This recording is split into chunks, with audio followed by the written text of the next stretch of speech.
Hello, my name is Rich Howard, owner of Architectural Builder Supply. In this video is to bring you a closer look at the Bommer number 5002-454-630.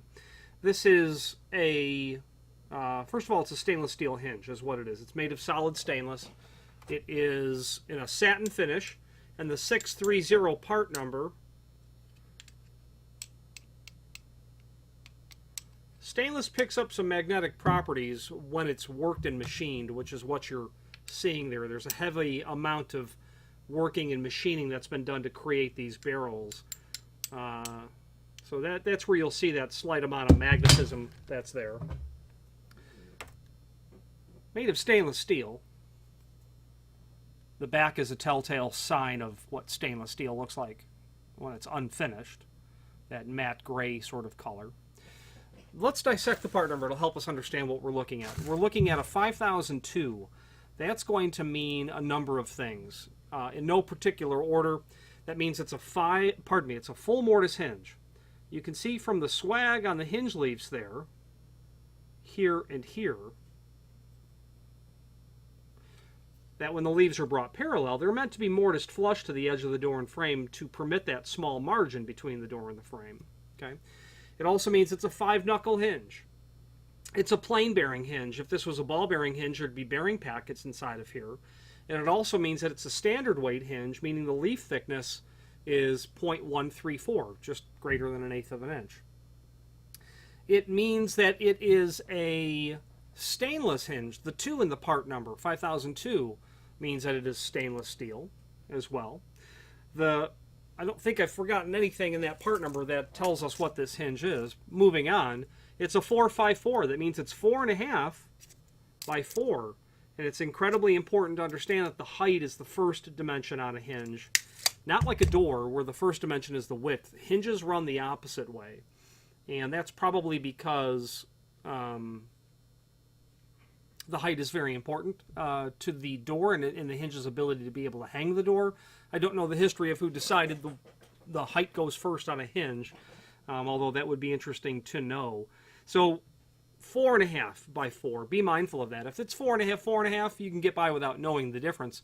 But when you're dealing with a 4.5 by 4, it's 4.5.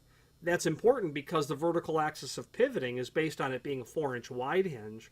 And you can see that if it was a 4.5 by 4.5, that vertical axis of pivoting would be kicked out ever so slightly, a 1/4 inch in fact, and would make it different than what this hinge is.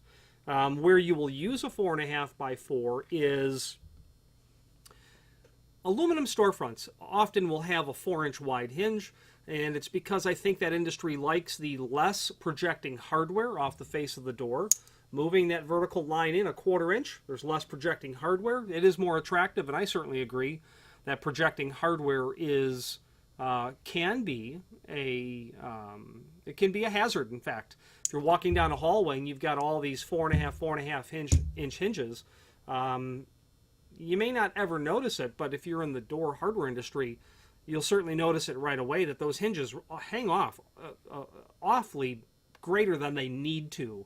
So we'll very likely use a 4-inch wide hinge to bring that back, to tighten up the hardware against the face of the door and frame. So the aluminum storefront industry will use that very often. Residential applications will use it often for the same reason. I understand that it's a very common hinge size in Canada, just in general, for some reason that I don't understand. However, you need to use a hinge that's that is less wide than otherwise. In those instances where you don't have any sort of trim condition that you need to help the door get out and around. With a flush wall condition where the frame actually is either flush or possibly will stand proud of the wall, like if you had a steel frame over a partition wall, or if you had very trim, thin casing, a 4-inch wide hinge would work really well. Okay. This is going to have a template pattern on the holes. This is a standardized location for a 4.5 inch tall hinge that is called template. There is a link below this video to a document called Cut Sheet, which is really a template or a dimensional drawing of where those locations are called out. Some people will call that a half moon or a crescent shape. Sure, I see where that comes in. If you're not sure if this is or these are the right locations for your screws, and speaking of screws, you're going to get screws, and they will be stainless steel and a complementary finish as well.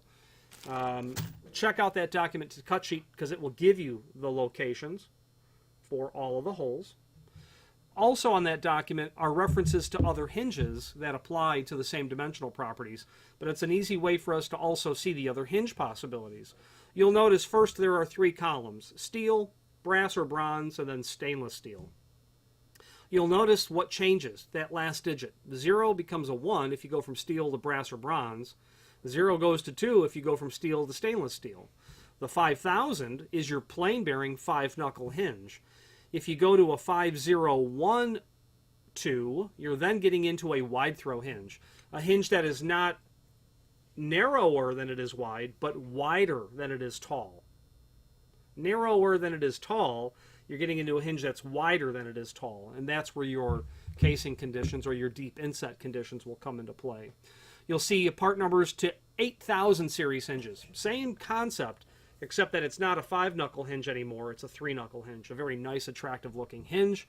Then you get into BB and LB. Those are the ball bearing versions of both of those hinges. Always recommended ball bearing hinges. I can't think of an instance where I would urge you to go with a plain bearing hinge, except in those instances where cost was the absolute driving factor and that performance was going to be secondary to cost. You might have a door that was literally opened once a week, because you will, while it will take 1, 2, 3, 4, maybe 20 years, you will notice the wear and tear on a plain bearing hinge well sooner than you will a ball bearing or a lube bearing, the LB, from the 8000 series hinge. There is a cost difference, and if you're doing lots of hinges, it will certainly add up. But whether it's 2 years from now or 20 years from now, this plain bearing hinge is going to succumb to the use. You've got 100 pounds hanging on it, and it's just that grinding every single time it works. So it will wear out, and I would recommend that you consider ball bearing.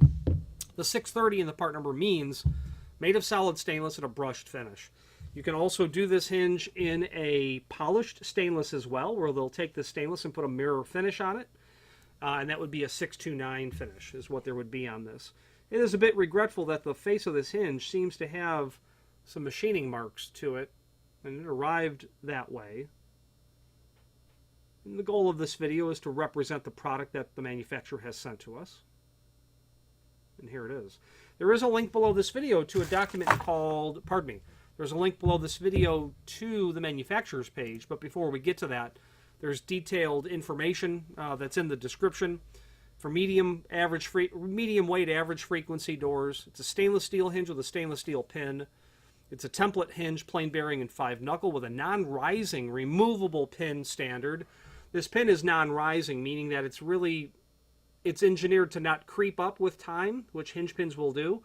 After you get the door hung, you'll tap that down carefully. Decorative tips can be done. This is what's called a button tip. Can use your imagination and see why we would call it that. Ball tip would certainly be available in this.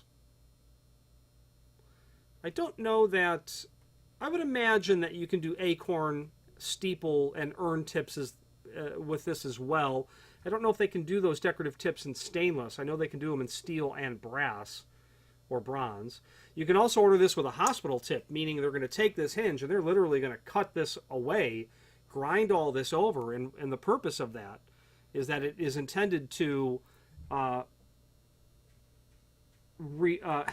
help remove the propensity for someone to hang something on top of the hinge and harm themselves, making it ligature resistant is what a hospital tip does. Security options are available. You can do this in a non-removable pin where they're going to drill and tap a set screw into the barrel so that when you loosen the set screw, hang the door, loosen the set screw, loosen it, tap the pin down, tighten it back up, you can't drive that pin out. It's all but impossible to drive that pin out. So if it's an exterior door that swings out, you'll certainly want that non-removable pin.